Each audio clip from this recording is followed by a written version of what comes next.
वंश शिरोमणि पुरुवंश का विस्तार करने वाले एक राजा हो गए जिनका नाम था दुष्यंत।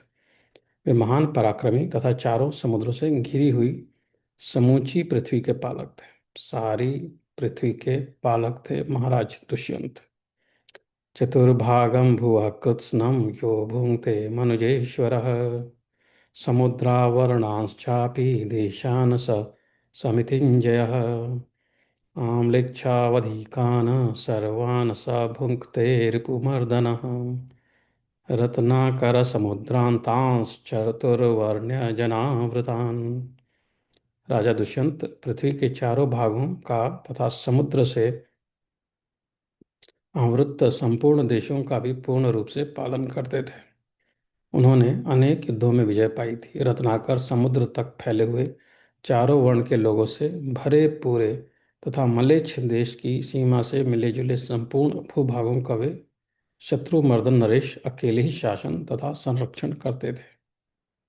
न वर्ण संकर करो न कृष्याकर कृजन्नः न पाप कृता कश्चेदासे तस्मिन् राजनिशासति। उस राजा के शासनकाल में कोई मनुष्य वर्ण शंकर संतान उत्पन्न नहीं करता था।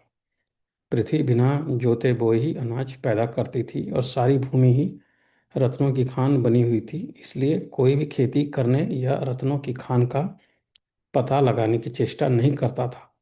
पाप करने वाला तो उस राज्य में कोई था ही नहीं।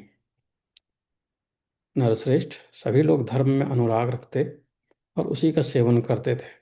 अतः धर्म और अर्थ दोनों ही उन्हें स्वतः प्राप्त हो जाते थे। तात राजा दुष्यंत जब इस देश के शासक थे उस समय कहीं चोरों का भय नहीं था। भूख का भय तो नाम मात्र को भी नहीं था। इस देश पर दुष्यंत के शासन काल में रोग व्याधि का डर तो बिल्कुल ही नहीं रह गया। धर्मे रतिम सेवमाना धर्मार्थावभिपेदिरे तदा नरा नर व्याघ्र तस्मिन् जनपदेश्वरे नासीच्चोरभयं तात न क्षुधाभयमण्वपि नासीद्व्याधिभयं चापि तस्मिन् जनपदेश्वरे।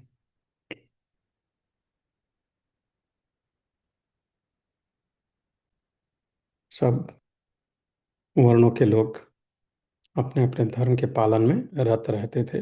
देवाराधन आदि कर्मों को निष्काम भाव से करते थे। राजा दुष्यंत का आश्रय लेकर समस्त प्रजा निर्भय हो गई थी। स्वधर्मे रेमिरे वर्णा दैवे कर्मणि निःस्पृहाः तमाश्रित्य महीपाल मांसश्चैवाकुतो भयाः। मेघ समय पर पानी बरसाता और अनाज रसयुक्त होते थे। पृथ्वी सब प्रकार के रत्नों से संपन्न तथा पशु धन से परिपूर्ण थी। कालवर्षी च पर्जन्यः सस्यानि रसवन्ति च सर्वरत्न समृद्धा च मही पशुमती तथा। ब्राह्मण अपने वर्ण आश्रम उचित कर्मों में तत्पर थे। उनमें झूठ एवं छल कपट आदि का अभाव था। राजा दुष्यंत स्वयं भी नवयुवक थे। उनका शरीर वज्र के सदृश दृढ़ था। वे अद्भुत एवं महान पराक्रम से संपन्न थे।